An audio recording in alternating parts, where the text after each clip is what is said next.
Pagdating naman sa mga negosyong may kinalaman sa teknolohiya, hindi na nagpapahuli ang mga Pinoy.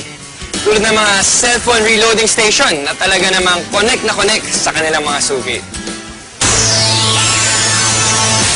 Sa panahon ngayon, isa na nga sa pangunahing pangangailangan natin ang cellphone. Kaya dapat lagi itong may load.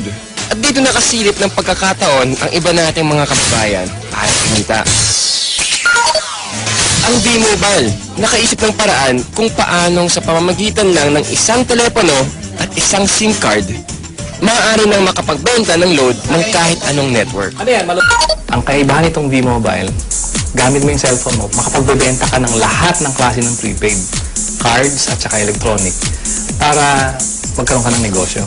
Taong 2008, nagsimula ng V-Mobile ang negosyong ito. Ang sistemang gamit nila, all-in-one load service, kaya one-stop shop ang kanilang serbisyo.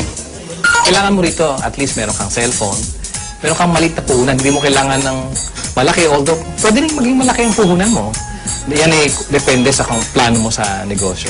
Kung gumagamit ka ng internet, napakasimple lang gagawin mo. Punta ka sa aming www.loadextreme.ph. Tapos pag nakita mo na itong website nito, diba, yung online loading, kiklik mo, lalabas dyan yung aming dialog box. I-enter mo yung account mo, papasok mo.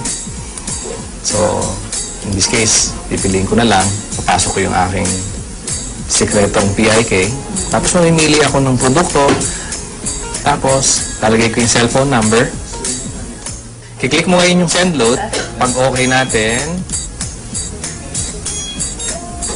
yun na.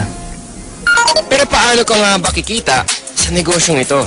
Halimbawa, may magpapaload sa iyo ng 100 pesos. Ang mababawas sa load wallet mo ay 90 pesos lang.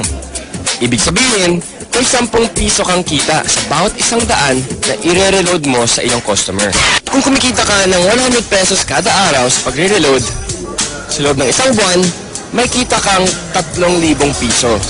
Anip, tulad ni Peewee, na nakatuwaan lang daw noong una ang reloading business. Kasi nabuhat kami, nung nag-start kami noon, magbabarkada lang kami. So every night magkakasama kami. Nakakatuwa. Nung 5 lang kami nagsimula, 5 members na kami. Kapatid ko, mga barkada ko. Tapos ngayon nagulat ako, yung 5 tao nagsimula niya. Ngayon, ano na kami, almost 100,000. So actually, naglag pa siya ng 100,000 members. Ngayon, sa simpleng pagpindot-pindot lang daw niya ng cellphone, kumikita raw si Peewee ng mula 1,000 hanggang 5,000 piso kada linggo. Ano pang hinihintay niyo mga kapartner? Oras na para ang hilig niyo sa paggamit ng cellphone, pakinabangan niyo rin at maging isang maliit na negosyo. Kung mas pinili mo na lang manatili sa bahay ngayong summer, narito ang isang kapaki-pakinabang na tip. At dahil mainit ngayon, alam kong hindi nyo maiwasan na gamitin ang inyong mga aircon.